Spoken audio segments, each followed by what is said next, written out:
Hello, and welcome to the second episode of the Sulphuric Secrets, a horror podcast produced by Between Two Worlds. The Sulphuric Secrets is a fictionalized account of what events might have transpired with just a few key changes in the historical timeline. Today is the follow-up to the Sulphuric Secrets introduction. The Sulphuric Secrets is told over different time periods and different locations as part of an overarching narrative.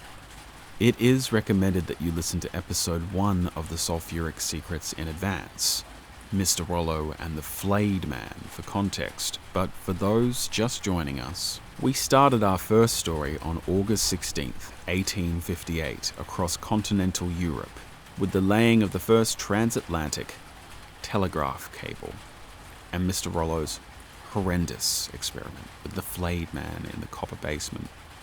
Now, for episode 2, we fast forward to North America in the 1940s. Episode 2 of the Sulphuric Secrets is called As Above, So Below.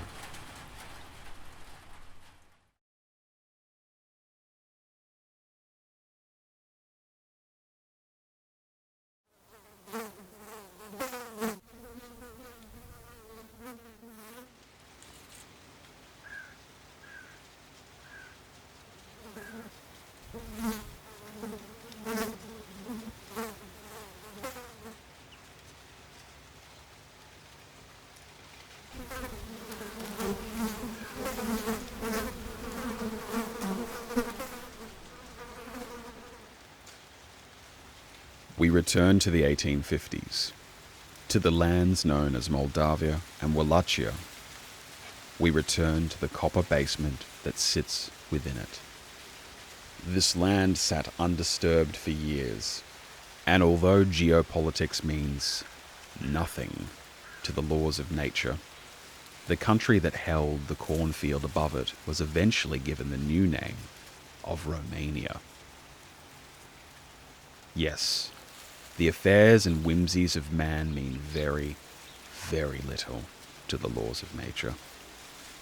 For example, one of my favorite laws: as above, so below. In Hermetics, there is the law of the Microcosm and the Macrocosm, or, to simplify, the very small thing and the very big thing. Typically, the big thing and the small thing mirror one another. We see evidence for this everywhere in nature. We see fractals appear regularly. Take a fern leaf or a snail's shell and look closely at a small part of it. You'll see the entire thing in that isolated view. The Helix Nebula shares the same shape and structure of a human eye.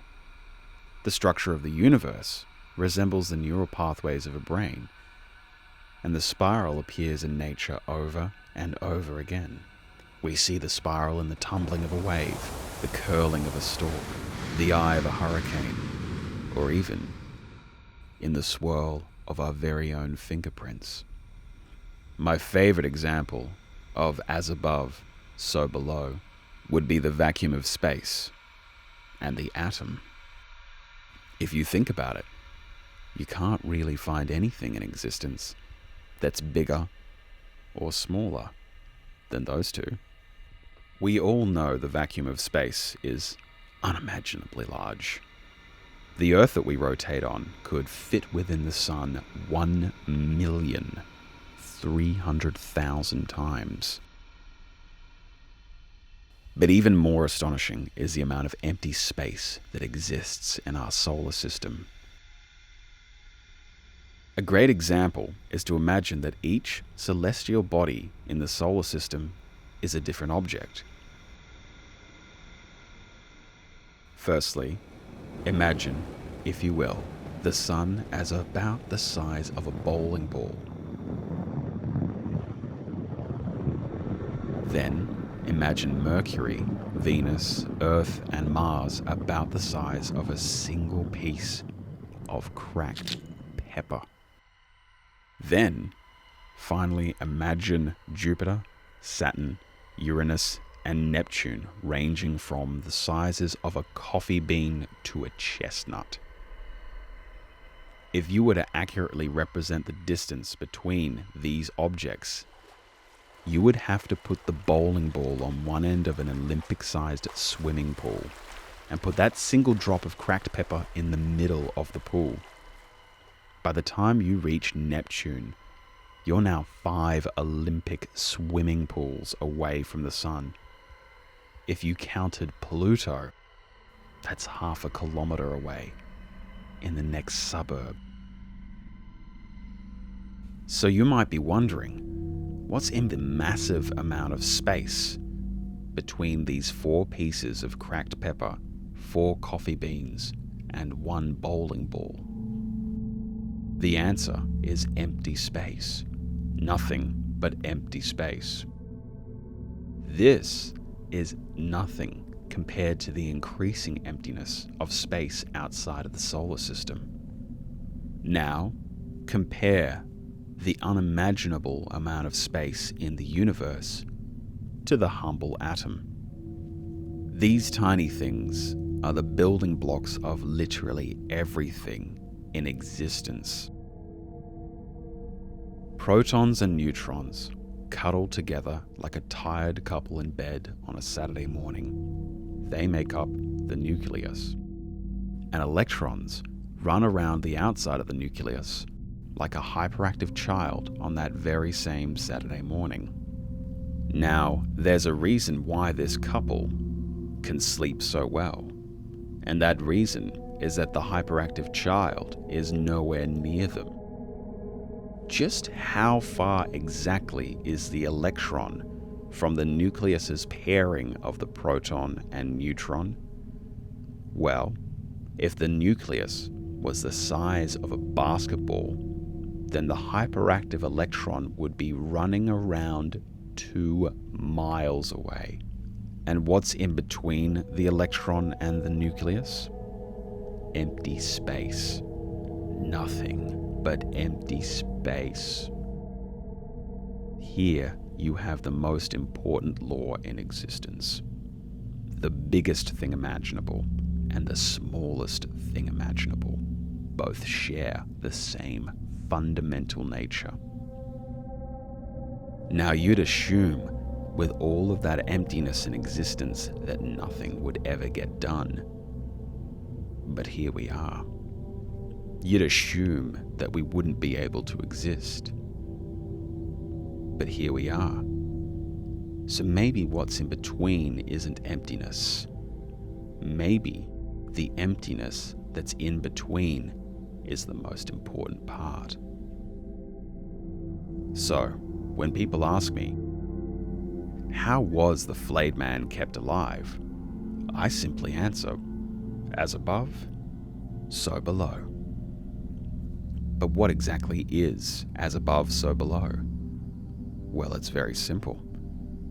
The flayed man's body in the copper basement is missing a brain. But don't get me wrong, his brain is somewhere. It was placed somewhere else on the exact same day that his body was put in the copper basement on August 16th, 1858. You see, his brain was placed on the ocean floor.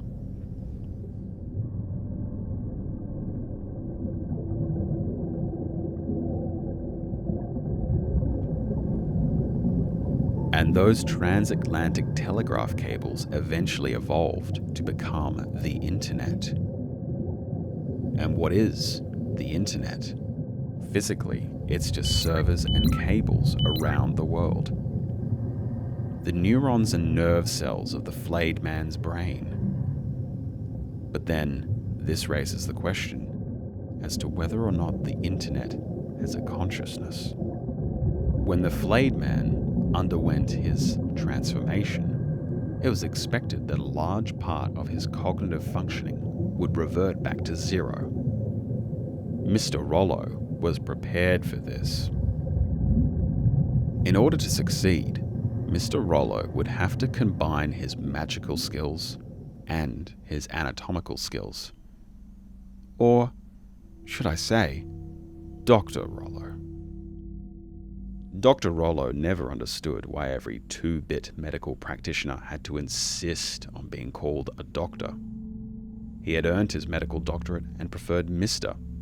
Or maybe he just liked how it rolled off the tongue. As above, so below. And so, 100 years after Mr. Rollo's horrendous ritual in the copper basement, above the surface of the ocean, in the landmass that humans had eventually named North America, in the year of 1946, a man named Jack Olson was called upon to visit these cables. So below the surface of the ocean he would be asked to venture.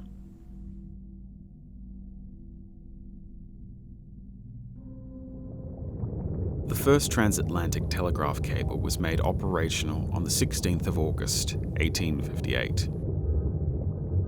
Tarot practitioners would warn budding pioneers not to lay anything of any kind on the 16th of any month. Why such a strong warning? Well, the reason is that the 16th of any month is ruled by the tarot card, the Tower. The Tower, already on its surface, looks like a pretty horrid scene. A large, tall tower struck by lightning as the king and queen fall from the top, presumably to their death. It's a damnable card associated with the planet of warfare, Mars, and it represents the overthrowing of an old order by wanton force, warfare, and carnage. But maybe that's what he wanted.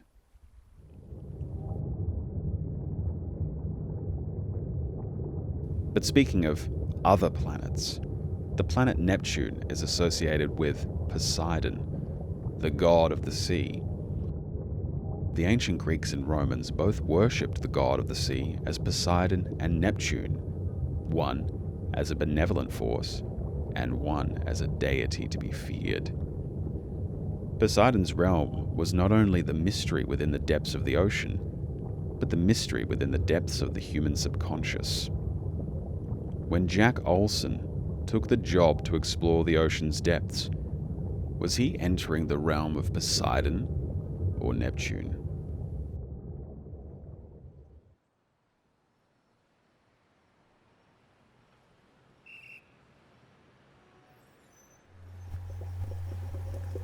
Whatever it's called, the bath and scope. The bathysphere, honey. God damn Abercrombie, you know what I meant. It ain't a bathysphere. It's bunko anyway. It's a submarine. It'll end up a trick for biscuits, and you'll end up staying there. Not if I can help it. We don't need help. We got a respectable nest egg right now. That I built. That I take care of. And here you are getting greedy. You don't know the company. You don't know who you're working for. You can't tell me the details. Sounds like they're putting the chisel to you, and y'all falling for it. I'll be back before the next row schools. And what about Jimmy? Who do you think I'm doing this for? What kind of man would miss his own firstborn? Have you even thought about him? Well, you can get his opinion when I get back.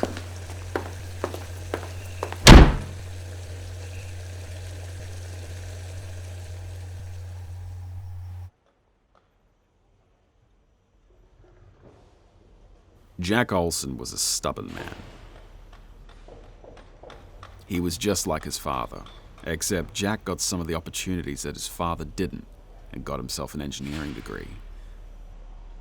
It seemed like a surefire thing, which is what you wanted to bet on after something as uncertain as the Great Depression. Jack earned good money on job after job as his country rebuilt, eventually becoming the best in his field. But he kept the working-class mindset he had inherited, which is why when he was offered the opportunity to lay some newfangled cables on the floor of the Mariana Trench in Southeast Asia, he didn't care how ridiculous the idea sounded, not one bit. He only knew the name of the company, USNORD, and Desmond Lynch, the name of the man who gave him the job. He didn't know anything else. Jack didn't want to know anything else. Jack didn't care how little else he knew about the project. Not one bit. He didn't care about the sizable fortune he'd built for Margaret over the years on hydroelectric projects across the developed world. Margaret was a strong, smart woman of simple tastes. Hell, smarter than he was, really. She could have nailed the engineering game no problem, if only she'd ever been given a proper chance. But with someone like that thinks so much, she also thinks too much. Too much about all of the possibilities. About everything that could go wrong, and not about the big, fat opportunity that was sitting right in front of their faces, waiting to be plucked. It wasn't even a question. If Jimmy had turned out to be a little Jamie instead, Jack was going to make sure that she or he was going to university and getting a degree as well. And their brothers. And their sisters. Hell, soon the Olson clan would have a member in every single continent running the damn place. Jimmy Olson, the doctor in Korea.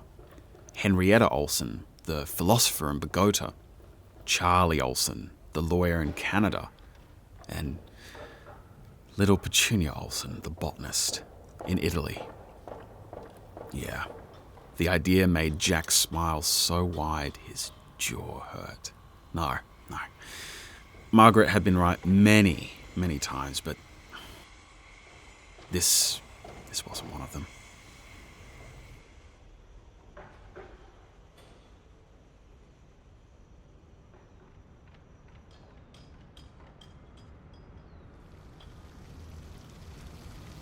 The months before Jack's expedition were kind to the Olson couple. Margaret excitedly told Jack that it was looking like Jimmy was going to be a solstice baby, and Jack nodded and smiled sympathetically, pretending he understood what that meant.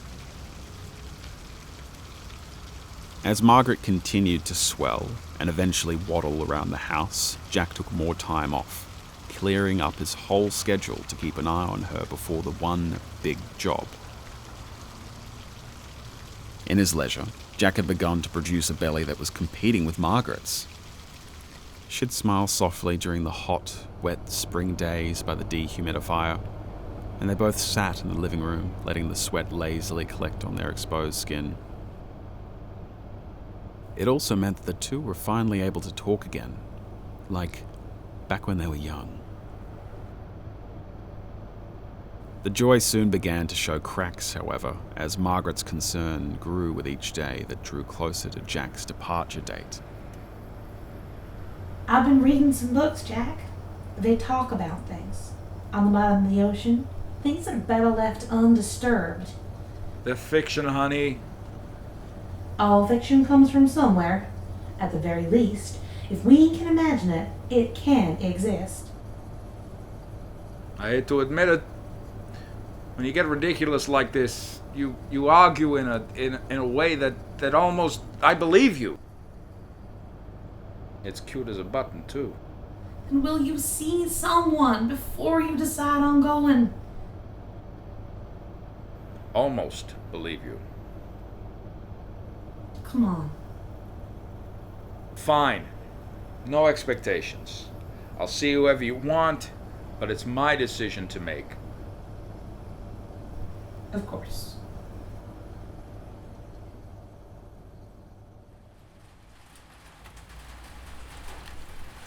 You've just listened to episode 2 of the Sulphuric Secrets. I hope that you enjoyed this episode. Next week, we're going to have another look at Mr. Rollo's exploits. Be sure to support the project through the Between Two Worlds Patreon. You can also visit the Between Two Worlds YouTube page, where there's additional content and a version of the Sulphuric Secrets with accompanying video. Until then, thank you and good night.